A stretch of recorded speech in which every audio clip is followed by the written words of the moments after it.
All right, so let's go over the questions on the checkpoint for module one. So I want to evaluate this limit here.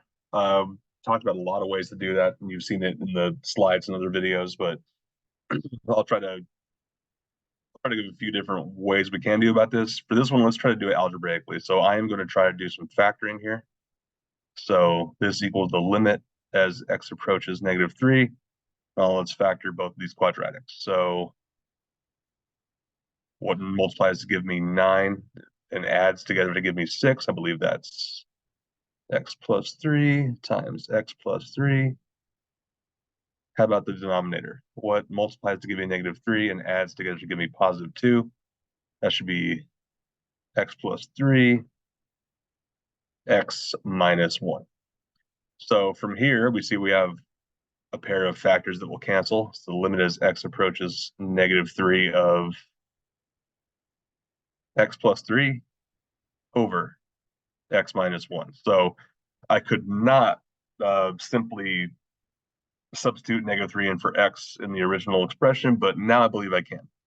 So what does this come out to be? This comes out to -3 plus 3 over -3 minus 1, which is 0 over -4, or 0. All right, moving on to question 2.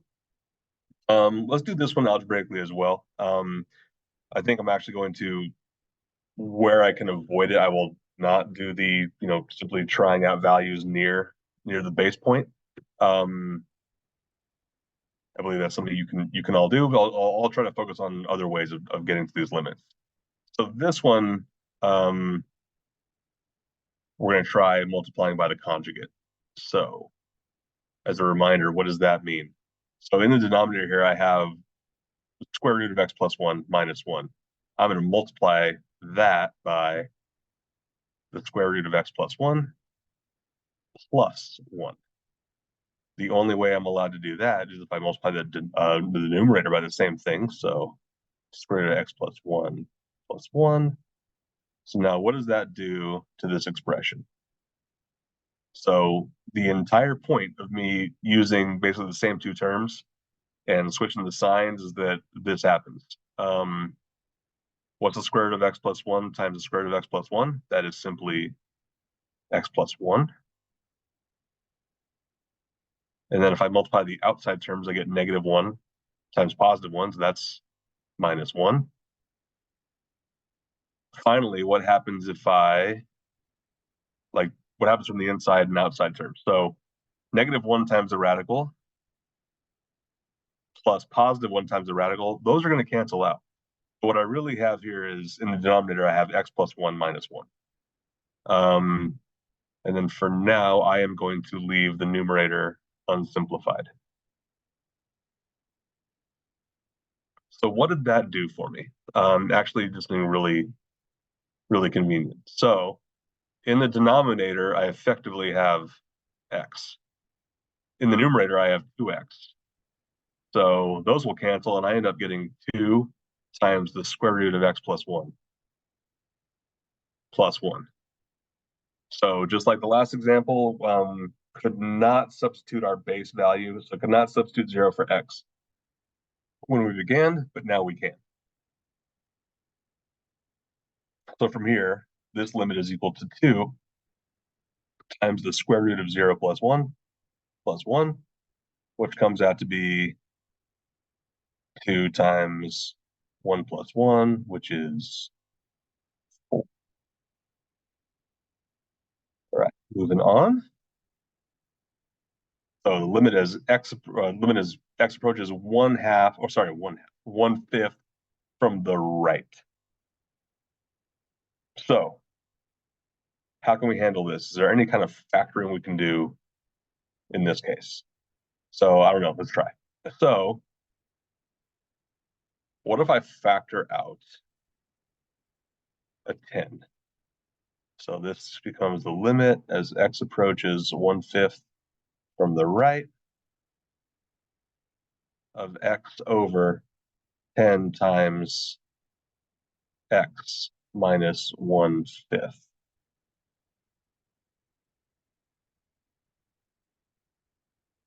So I don't believe that is actually, I mean, clearly as x goes to 1/5, we're going to have division by 0, which we can't do. So there may be another way to evaluate this limit. I'm not seeing it off the top of my head, so let's do this. Let's set up a table, and we'll try some values near 1/2 or 1/5. And one thing to be clear about is that I only care about values from above. So let's focus on that. So what are some good x values to pick? So start from the next highest whole number. So we'll do 1, we'll do 0.5, 0.4, 0.3. We cannot do 0.2, but we can kind of inch up on it, 0.25, 0.21. So let's at least do those and see what we come up with. So if I plug in 1 for x, I get 1/8. So 1/8 or 0.125. What about 0.5? So 0.5/3, that'll be 1/6. 0.4/2. Maybe it's better if I just use the decimals as well. 0.4 divided by 2 is 0.2. 0.3 divided by 1, right? 10 times 0.3 is 3, so yeah, 0.3. What about if I plug in a quarter? So 10 times 0.25 is 2.5. 2.5 minus 2 is 0.5. So what is 0.25 divided by 0.5? That is 0.5. Next one's going to be a little trickier, so let's be careful about it. So 0.21 divided by 2.1 minus 2. That comes out to be 0.21 divided by 0.1. And that comes out to be 2.1. So I don't have a good idea yet of what this is doing. It looks like we are getting, so literally we're trending towards some small number near 0, but then it went up to 2.1. So maybe let's get a little bit closer to 0.2 and see what we had come up with. So 0.0201. So what does that do? 0.201 divided by 2.01 minus 2. So that's 0.201 over 0.01, which is going to come out to be 20.1. So it looks like our numbers are getting larger now. Now, as we get closer to x equals 1/5, we're getting closer and we're getting larger numbers.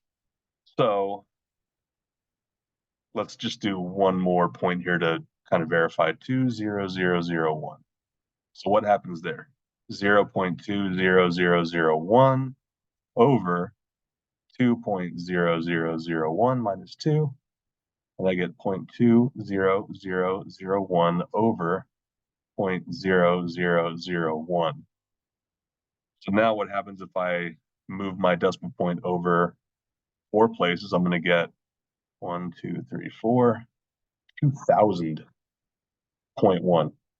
So that suggests to me that the closer I get to x values of 1/2 from above, the larger and larger and larger my y values are going to get. So I believe this limit is equal to positive infinity. So the limit does not exist, but we can be a little more specific about the way that it fails to exist. Our numbers, our y values get larger and larger. All right, what about this one here? So again, we're looking at a one-sided limit, but what happens as we come toward 5 from the left? So I think this one's probably going to be best if we can handle it using a graph. So one thing I will remind you of is basically the way the absolute value behaves. What does the absolute value mean? Let's do a little kind of a sidebar over here. One way to talk about the absolute value is this. We can think of it as a piecewise function. what does the absolute value of a positive number give you? Really gives you the number itself, right? So for example, the absolute value of 5 is 5. So if x is greater than or equal to 0, I think you simply get x from the absolute value. Now, what happens if you take the absolute value of a negative number? So what's the absolute value of negative 10?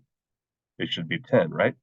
So I think if a number is negative, the absolute value, what it really returns to you is the opposite of that number, negative 10, for the example we just used. So if x is negative, we get this expression. So can we use this to kind of think about this expression in a different way? So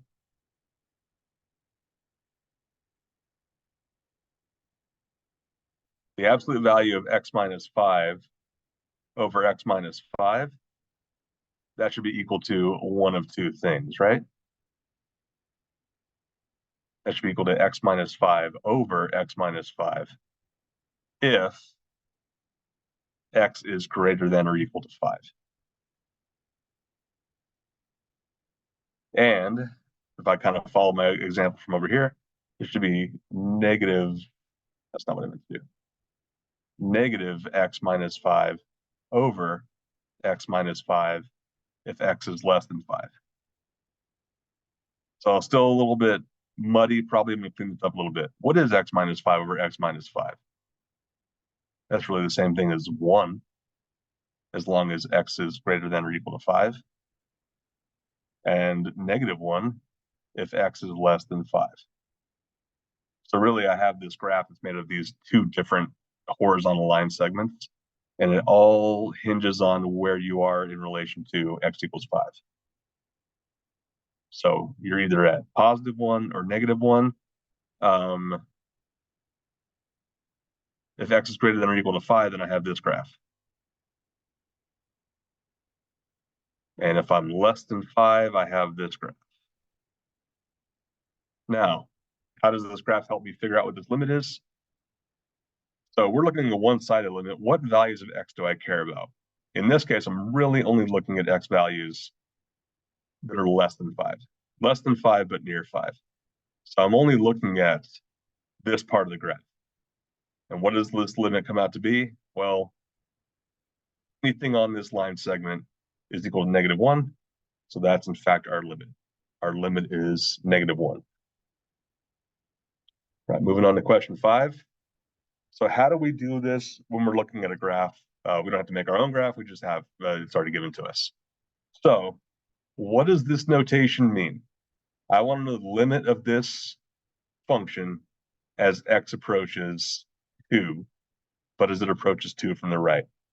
So I have 3 parts of this graph to worry about. This one, as x approaches 2 from the left. This one that tells me what happens as x approaches 2 from the right. And this single dot, which tells me what happens when x is 2. There's no approaching here. I just want to know what the function is when x equals 2. So one thing you've probably heard from a lot of us already is that the limit of a function as you approach a point and the value of the function at that point don't necessarily have anything to do with each other. So in this case, I don't care about what's happening at this point, and I don't care what's happening as, even when x takes values that are less than 2. I only care about what happens when x takes values near 2 but above 2. So what I'm looking for is this value of y that this line segment approaches. And from the graph, I can read that as 4. Right, moving on to question 6. Again, we have a graph here. So this time we don't have one-sided limits, we just have the limit. So let's actually talk about this in terms of left-hand and right-hand limits. So what's the limit as x approaches 0 from the right of this function? Well, if I follow this back from values of x that are above 0, it looks like I'm trending towards 0. What about if I take values of x from below 0 and follow it this way, I believe that I am trending towards the same number, also 0. So since the one-sided limits agree, then that value is also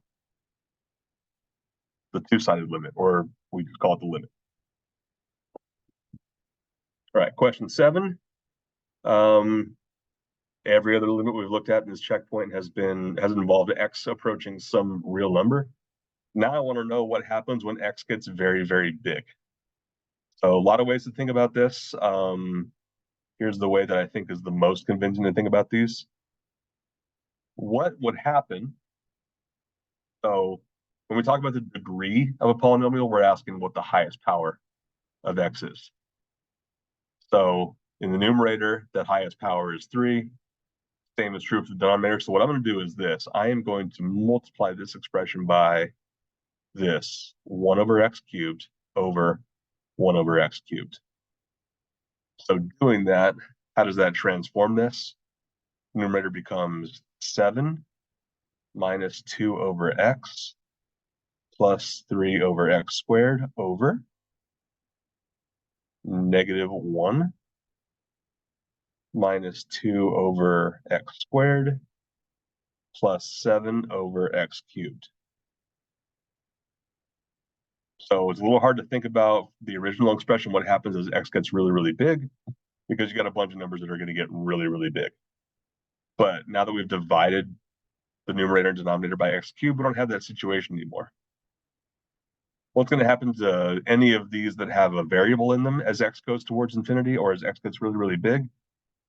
You're going to be dividing a constant. So let's say, for example, 2 over x. You're going to be dividing 2 by values of x that are getting larger and larger and larger. That's going to give you numbers that are getting closer and closer and closer to 0. So because of that, actually, I don't even limit anymore because I'm going to evaluate these. I get negative 0 plus 0, and I'm leaving out the constant terms for now. I'll talk about those in a minute. Negative 2 over x squared becomes minus 0. 7 over x cubed becomes positive 0. But what's going to happen to the 7? There is no variable there. So no matter what happens to x, 7 remains 7. Same with negative 1. So this limit goes to 7 over negative 1, which is negative 7. Moving on to question 8. So we're given a table here of values that get closer and closer to 2, both below and above, and I'll kind of draw the dividing line here. So, and this is kind of a tabular form of, what you do when, if you open up your calculator and just start trying a bunch of values around 2. This gives you the information you kind of want when you're doing that all in one place. So what happens to your y values or your f of x values as x gets closer and closer and closer to 2? So closest values I have are 1.9999 and 2.0001.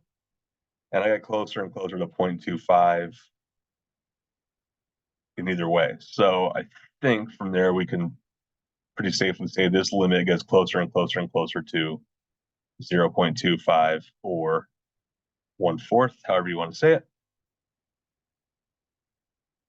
All right, question 9. So this is a free response question. And one thing I want to point out here is you have a lot of freedom with a lot of these. So let's draw a coordinate system. And first, let's take care of the things that are required. And then from there, we will deal with the things we have choices about. So first bullet here, f of 0 equals 2.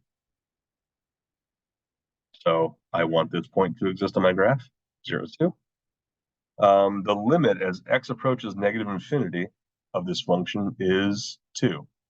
So what does that mean as x approaches negative infinity? Well, that really means is as x gets, far and far left, for x values that are very large in magnitude but negative. So to represent that, I'm going to have a dashed line like this. And for now, I'll say this, that maybe my function looks like this. The closer and closer, or the more negative my values get, the closer my y value gets to -2, or sorry, +2. I believe that I have handled this bullet and this bullet. What about the next one? The limit as x approaches 2, so as x approaches 2, of f of x is infinity. So that leads me to believe that I have something like a vertical asymptote. Something else I want to point out is that there is no specification about from which side this limit equals infinity. And it's positive infinity, so I have to do this. From the left-hand side, I have this kind of behavior. And from the right-hand side, I'll have to have this behavior. So now I think I have that third bullet dealt with. Now we have some one-sided limits. So as x approaches 4, as x approaches 4 from the right, the limit is -2. So for now, let's do this. I know that I approach this value. So I approach a point of 4, -2 from the right. What about from the left? From the left, I approach the point y equals 2. So I can't really take these two bullets one at a time. I kind of have to take, all three of these all together. So what else am I told? I'm also told that f of 4 equals 2. So I'm going to replace this open circle with a closed circle. So basically, the limit from the left is 2. And I've already kind of dealt with that.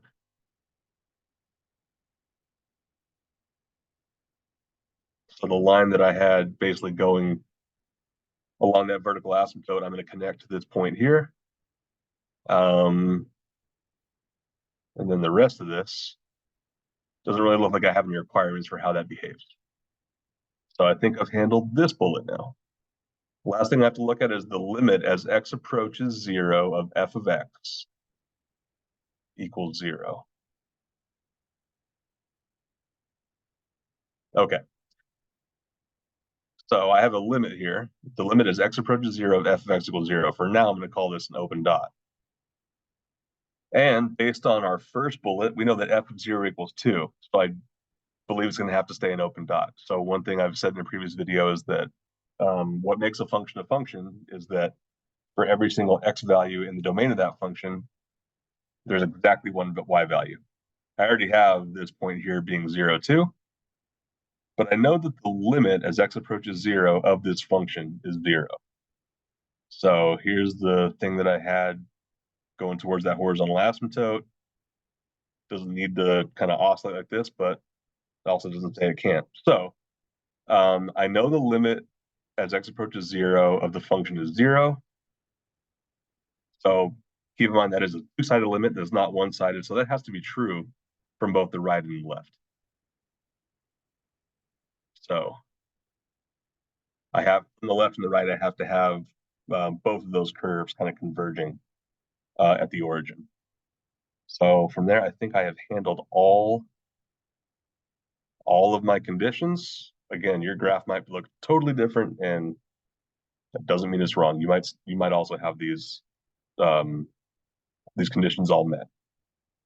So finally, question 10. So I want to create a table of values demonstrating the notion that limit of, so here's the key here.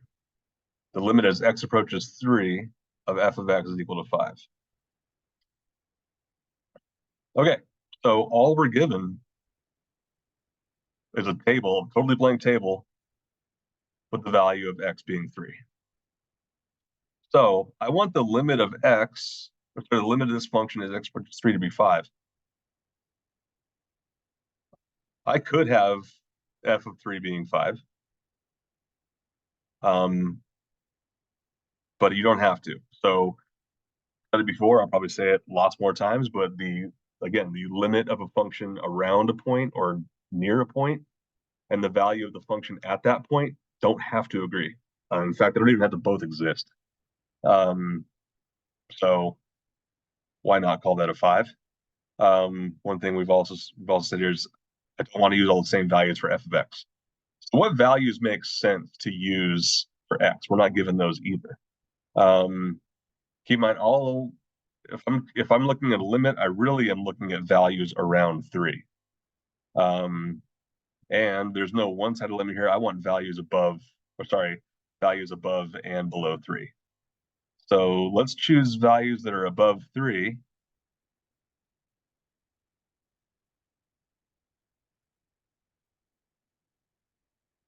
And again, your table might look totally different. I'm just choosing values very near, very close to 3. Let's try to use, I'll just be symmetrical, 2.999, 2.99, 2.9, 2.8. So again, I'm just choosing x values that are near 3. So what does it mean for the y values, or what does it mean for this limit to be 5? Well, maybe that means these values are near 5. And maybe they don't start that close to 5. Maybe it's 4, maybe this is 6. And from here, all that really matters is the closer we get so the closer x gets to 3, the closer that y should get to 5. So maybe this is 4.6, maybe this is 4.8, maybe this is 4.99, maybe this is 5.001, maybe this is 5.2, 5.3, whatever. So this right here is a totally acceptable table. I think I could very easily see this and say, all right, the limit as x approaches 3 is 5. But what if I did this? What if I replaced this 5 and instead put in here a 34? Does that make my answer wrong? Does that make this table incorrect for the thing that I was supposed to do? Actually, that's fine. I said I would mention it again, and here I am doing it again. The limit of a function as it approaches a point and the value that a function has at that point don't necessarily have anything to do with each other. So let's leave that 34 in there. I do believe now I'm saying that f of 3 is equal to 34. But based on the values around it, I think this is still true. The limit as x approaches 3 of f of x, it's still 5. Still approaching 5 from both sides. It's just, for some reason, when I reach x equals 3, I just have that jump to y equals 34. Right. So I hope that makes sense on those questions. Let me know if you have any more thoughts.